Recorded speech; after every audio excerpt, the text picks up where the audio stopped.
नमस्कार दोस्तों, जय जोहार। मैं कौशल तिवारी और बिहनिया संझा में आपका स्वागत है।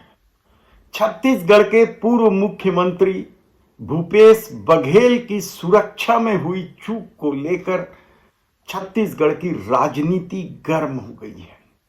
दरअसल भूपेश बघेल युवक कांग्रेस और एनएसयूआई द्वारा आयोजित एक धरना प्रदर्शन के कार्यक्रम में जाने के लिए अपने घर भिलाई नगर से जा रहे थे, तो रास्ते में अचानक ही बजरंग दल और विश्व हिंदू परिषद के लोग सड़क पर आकर न केवल भूपेश बघेल के काफिले को बाधित किया, बल्कि उनके सुरक्षा अधिकारियों कर्मचारियों के साथ धक्का मुक्की भी की।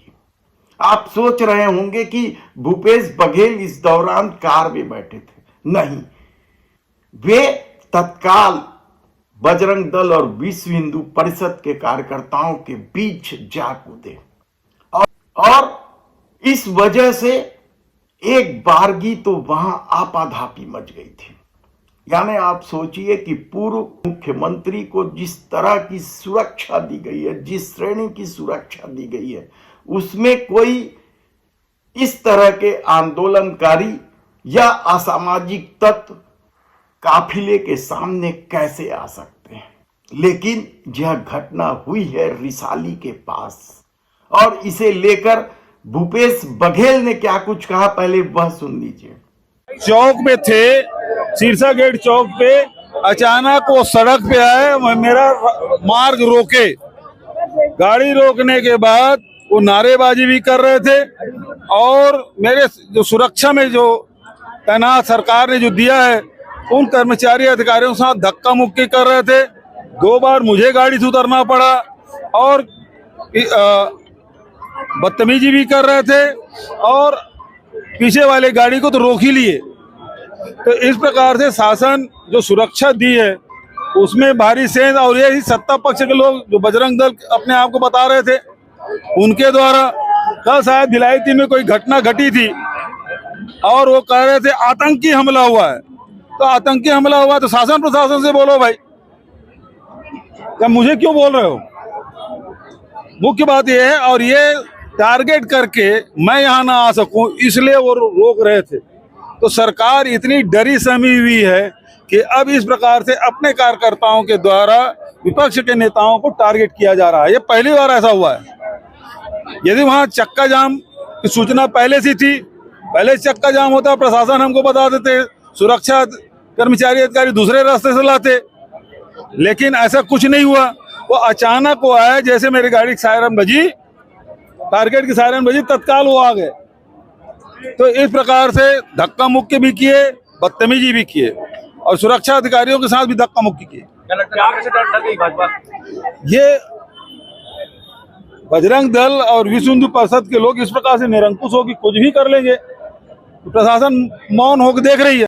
हालांकि इस मामले को लेकर प्रदेश सरकार सफाई देते घूम रही है कि यह सब अचानक हुआ है, लेकिन क्या वास्तव में गृह विभाग और उसके इंटेलिजेंस पूरी तरीके से फेल हो चुके हैं। और जिस तरीके से अपराध छत्तीसगढ़ में हो रही है लगातार, यहां तक कि राजधानी में भी खुलेआम हत्या हो जा रही है, बलात्कार की कितनी घटनाएं हैं, और नशाखोरी में तो छत्तीसगढ़ जिस कदर डूब रहा है वह भी पुलिस विभाग के लिए चिंता का सबब होना चाहिए। लेकिन गृह मंत्री ही यदि आंख मूंदे बैठा हो और सुदूर बस्तर के नक्सलियों के बहाने उद्योगों का नया खेल रच रहा हो, तब आप इस तरह की घटनाओं से कैसे बच सकते हैं। सवाल कई तरह के हैं। इस मामले को लेकर कांग्रेस ने तीखा प्रहार किया और आनंद फानंद में कुछ कार्रवाई करने की बात सरकार कर रही है, लेकिन आप कल्पना कर सकते हैं कि इस तरह की घटनाएं कैसे हो जाती हैं। पूर्व मुख्यमंत्री भूपेश बघेल को जिस तरह की सुरक्षा मिली, उस सुरक्षा के तहत क्या कोई इस तरह से प्रदर्शनकारी काफिले के सामने आ सकते हैं? और इसे लेकर सरकार जो सफाई दे रही है, क्या वह स्वीकार किया जा सकता है? याद कीजिए आप कि राहुल गांधी के भारत जोड़ो न्याय यात्रा के दौरान भी इसी तरीके से भारतीय जनता पार्टी के कार्यकर्ताओं ने उनकी यात्रा को कई बार बाधित करने की कोशिश की।